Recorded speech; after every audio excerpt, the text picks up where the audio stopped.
우리에게 주시는 말씀은 열왕기하 18장 13절에서 25절의 말씀입니다. 열왕기하 18장 13절에서 25절의 말씀입니다.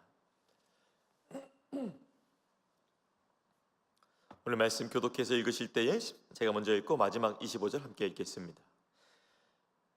히스기야 왕 제14년에 아수르의 왕 사네립이 올라와서 유다 모든 견고한 성읍들을 쳐서 점령하며 유다의 왕 히스기야가 라기스로 사람을 보내어 아수르 왕에게 이르되 내가 범죄하였나이다. 나를 떠나 돌아가소서. 왕이 내게 지우시는 것을 내가 당하리이다 하였더니 아수르 왕이 곧 은 300달란트와 금 30달란트를 정하여 유다 왕 히스기야에게 내게 한지라. 히스기야가 이에 여호와의 성전과 왕궁 곳간에 있는 은을 다 주었고 또 그때에 유다 왕 히스기야가 여호와의 성전 문의 금과 자기가 모든 기둥에 입힌 금을 벗겨 모두 아수르 왕에게 주었더라. 아수르 왕이 다르단과 랍사리스와 랍사게로 하여금 대군을 거느리고 라기스에서부터 예루살렘으로 가서 히스기야 왕을 치게 하며 그들이 예루살렘으로 올라가니라. 그들이 올라가서 윗못 수도 곁 곧 세탁자의 밭에 있는 큰 길에 이르러 서니라. 그들이 왕을 부르매 hil기야의 아들로서 왕궁의 책임자인 엘리야김과 서기관 셈나와 아삽의 아들 사관 요아가 그에게 나가니 랍사게가 그들에게 이르되 너희는 히스기야에게 말하라. 대왕 아수르 왕의 말씀이 내게 의뢰하는 이 의뢰가 무엇이냐. 내가 쌓을 만한 계급과 용력이 있다고 한다마는 이는 입에 붙은 말뿐이라. 내가 이제 누구를 의뢰하고 나를 반역하였느냐. 이제 내가 너를 위하여 저 상한 갈대 지팡이 애굽을 의뢰하도다. 사람이 그것을 의지하면 그의 손에 찔려 들어갈지니라. 애굽의 왕 바로는 그에게 의뢰하는 모든 자에게 이와 같으리니라. 너희가 내게 이르기를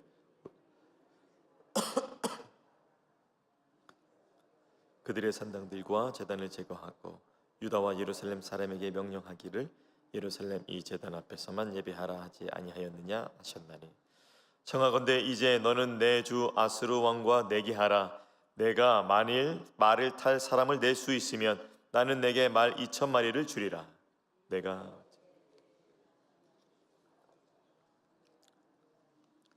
애굽을 의뢰하고 그 병거와 기병을 얻을 듯하냐. 다 함께 내가 어찌 여호와의 뜻이 아니고서야 이제 이곳을 멸하러 올라왔겠느냐. 여호와께서 전에 내게 이르시기를 이 땅으로 올라와서 쳐서 멸하라 하셨느니라 하는지라. 아멘. 오늘 열왕기하 18장 13절부터 25절 말씀으로 말씀 증거하겠습니다. 먼저 13절에서 16절 말씀을 보니까 이 히스기야 왕에게 참 큰 위기가 닥쳤습니다. 어제 본문에 의하면 히스기야의 등장은 지금껏 우리가 들어온 열왕기하 새벽 본문 말씀 중에 너무 반가운 말씀이었습니다. 25살의 왕위에 올라서 하나님과 연합한 자라는 말을 얻었고 듣게 되었고 그 이전과 이후에 그러한 자가 없었다는 칭찬을 받은 자가 바로 유다 왕 히스기야였습니다. 그런데 하나님을 의지했고 하나님과 연합했고 또 하나님과 동행했고 그로 말미암아 형통했던 그에게 위기가 왔습니다. 오늘 보니까 즉위한 지 14년 만이라고 되어 있는데 그러면 25살의 왕이 됐으니까 이제 39살인데요. 제가 39살입니다. 더 이렇게 히스기야 왕이 어떤 마음일지 제가 왕은 아니지만은 같은 나이의 친구로서 당시에 그 마음이 얼마나 두렵고 얼마나 떨렸고 얼마나 어려웠을까. 이 히스기야 왕이 좀 더 깊이 묵상이 되었습니다. 그는 아수르 왕을 배반하고 섬기지도 않았고 그리고 하나님만을 온전하게 섬겼습니다. 그런데 이제 아수르 왕은 그것을 배반한 것으로 여겼고 자기를 섬기지 않자 그만 이 아수르 왕이 뿔이 난 것입니다. 상당히 세고 많은 아수르의 세력이 유다로 향했습니다. 아수르 왕도 이 최고의 장군들을 선발하여서 보냈습니다. 여러 성읍이 점령당했습니다. 예루살렘으로 가는 곳 중에 중요한 지역이 있었는데요. 오늘 말씀에 우리가 함께 읽었던 라기스라는 곳입니다. 여기를 이제 더 이상 넘어오면 이제 가능성이 없다는 것을 이제 히스기야 왕도 알고 있거든요. 그래서 이 라기스에 왔을 때에 히스기야는 아스루 왕 사네립과의 협상을 시도하고 있습니다. 아스루 왕 사네립은 천문학적인 조공을 요구했는데요, 보통 곤란한 지경이 아니었습니다. 14절부터 16절 말씀 제가 읽어드립니다. 유다 왕 히스기야가 라기스로 사람을 보내어 아스루 왕에게 이르되 내가 범죄하였나이다. 나를 떠나 돌아가소서. 왕이 내게 지으시는 것을 내가 당하리이다 하였더니 아스루 왕이 곧 은 300달란트와 금 30달란트를 정하여 유다 왕 히스기야에게 내게 한지라. 히스기야가 이에 여호와의 성전과 왕궁 곳간에 있는 은을 다 주었고 또 그때에 유다 왕 히스기야가 여호와의 성전 문의 금과 자기가 모든 기둥에 입힌 금을 벗겨 모두 아수르 왕에게 주었더라. 이 아수르 왕의 요청은 간단히 말해서 은 300달란트와 금 30달란트였습니다. 현대 오늘날의 무게로 치면은 은 11톤과 금 1톤이었습니다. 굉장한 양입니다. 히스기야는 아수르 왕에게 사실 이렇게 말한 것입니다. 내가 잘못했습니다. 군대를 후퇴시켜 주십시오. 당신이 정하시는 대로 조공을 바치겠습니다. 그래서 보물 보관소에 있는 은을 다 넘겼습니다. 그리고 성전, 왕궁, 성전의 왕궁과 성전 문 모든 기둥의 금을 다 벗겨내어서 아스루 왕에게 줬습니다. 굴욕적이었고 난처했고 수치스러웠을 것입니다. 하나님만 의지했고 연합했고 하나님과 동행하였지만 감당할 수 없는 어려움을 맞이했는데요, 여러분도 하나님만 의지하고 또 예수님과 연합했고 성령님과 동행했지만 위기를 경험한 적이 있으시죠? 때로는 하나님을 믿고 의지하는 우리에게, 여러분에게 왜 이런 어려움이 올까요? 어떤 때는 감당할 수 있는 것도 벅찬데 감당하기 어려운 것들도 쏟아지잖아요. 그런데 우리에게 어려움이 올 수 있습니다. 여러분에게 위기가 올 수 있습니다. 힘듦이 올 수 있습니다. 왜 이런 일이 일어났냐고 원망할 때 어쩌면 마음은 짧게 시원해질지 모르겠지만 때로 믿음으로 생각해 볼 때는 이것을 받아들이고 하나님을 바라보는 굳건함이 필요합니다. 그런데 그 어려움이 있다고 해서 하나님께서 여러분을 그냥 두지 않으실 것입니다. 그분은 살아 역사하시는 하나님이시고 그분은 그분의 백성들을 보호하시고 지키시고 천국 가는 그날까지 영원토록 함께 하시는 사랑의 하나님이시기 때문입니다. 상황은 하나님의 역사하심으로 말미암아 역전되리라 믿습니다. 그러므로 여전히 어려움이, 여전히 위기가 여러분 우리 가운데 온다 할지라도 우리가 했던 그대로 여전히 하나님 의지하고 여전히 예수 그리스도와 연합하고 여전히 성령 하나님과 동행하는 우리가 되기를 소원합니다. 우리가 이 아침에 어떠한 상황과 어려움이 있다 하더라도 그것으로 인해서 괴로움과 어려움과 낙심이 있다 할지라도 여전히 하나님을 신뢰하는 그 믿음이 풍성한 저와 여러분이 되시기를 축복합니다. 17절부터 25절 말씀 보니까 말도 안 되는 장면이 계속해서 나옵니다. 특별히 17절 말씀에 말도 안 되는 장면이 나오는데요, 이 아수르 왕 사네립 이 왕이 양심도 없습니다. 17절 말씀 제가 읽어드립니다. 아수르 왕이 다르단과 랍사리스와 랍사게로 하여금 대군을 거느리고 라기스에서부터 예루살렘으로 가서 히스기야 왕을 치게 하매 그들이 예루살렘으로 올라가니라. 그들이 올라가서 윗모 수도 곁 곧 세탁자의 밭에 있는 큰 길에 이르러 서니라. 아수르 왕 사네립은 유다 왕 히스기야에게, 다시 말해서 히스기야 왕은 이 아수르 왕에게 그가 요구한 조공을 그대로 바쳤습니다. 조공을 받겠다는 것은 사실 어떤 의미죠? 봐주겠다는 것입니다. 오늘은 돌아가주겠다는 것이죠. 그런데 멈추지 않고 여전히 히스기야 왕 앞으로 유다의 중심으로 계속해서 공격하러 들어오고 있었습니다. 아수르의 장군들이 히스기야를 불렀습니다.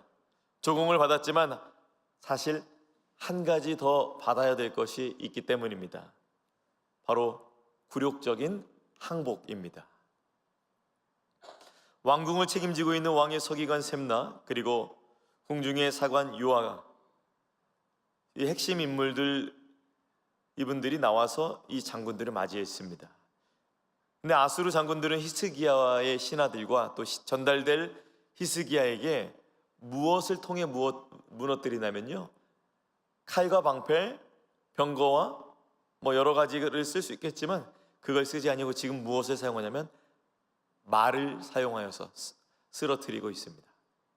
타고 다니는 말이 아니라 사람의 의지를 저하시키고 소망을 없게 만들고 좌절하게 만드는 이 입술에서 나오는 그 말로 말미암아 공격함으로써 지금 이스라엘의 왕 히스기야를 육적으로 또 영적으로 무너뜨리는 그 공격을 하고 있는 것입니다.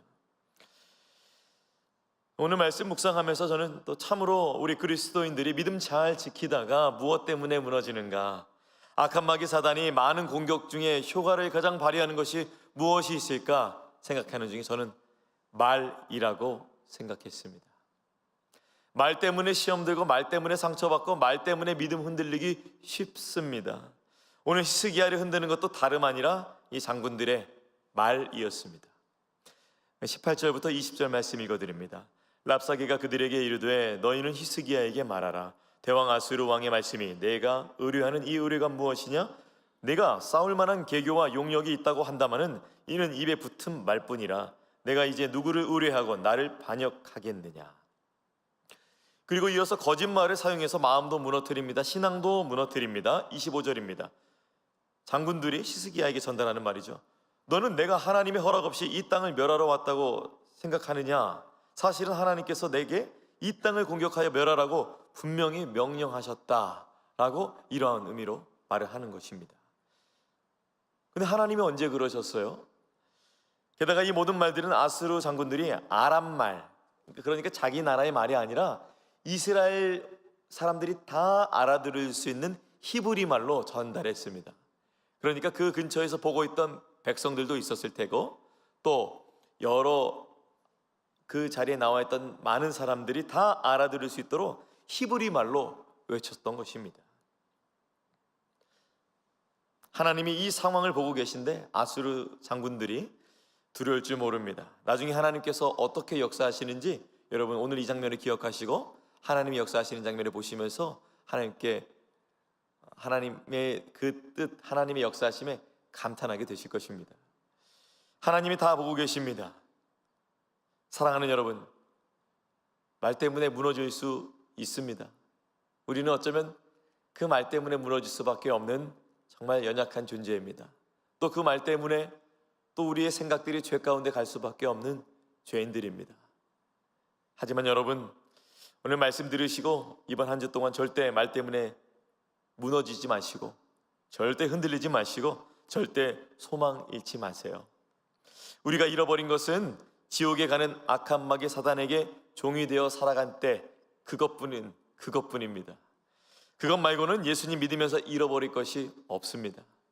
우리의 믿음과 의지와 소망을 흔드는 것, 특히 말들이 여러분을 흔들 텐데, 세상의 말, 믿음 없는 분들의 말, 때로는 믿음이 있다곤 하지만 그분들의 말 속에서 흔들리는 말을 경험하실 때가 있을 텐데요, 세상의 말을 듣지 않을 수는 없죠. 더럽게 하는 말들, 어렵게 하는 말들, 흔들리게 하는 말들, 오늘도 이 아침에 그리고 잠드는 저녁 시간까지 우리는 그 말들을 들을 수밖에 없을 것입니다.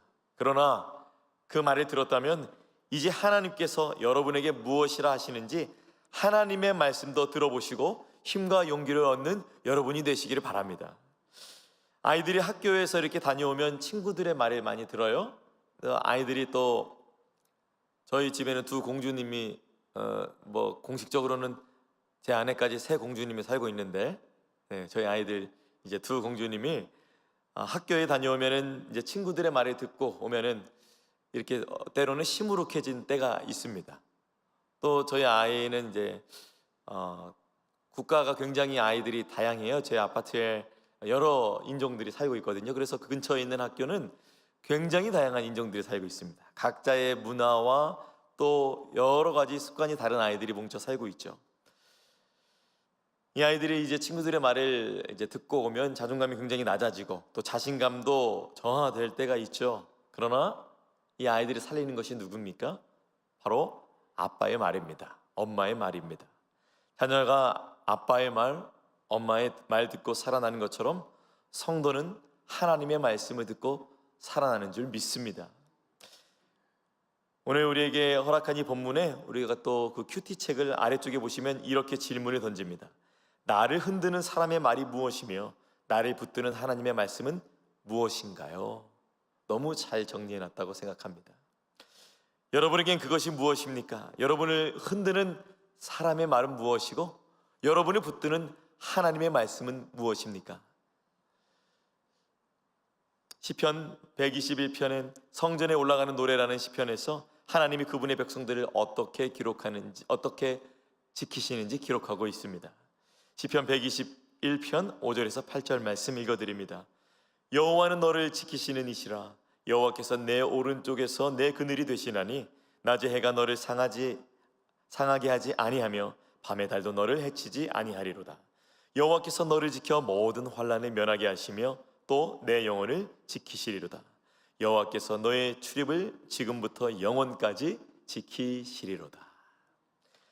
흔들리는 말 속에서 우리를 붙잡아 주는 것은 예배의 자리, 말씀을 듣는 자리, 하나님의 말씀이 들려지는 자리입니다.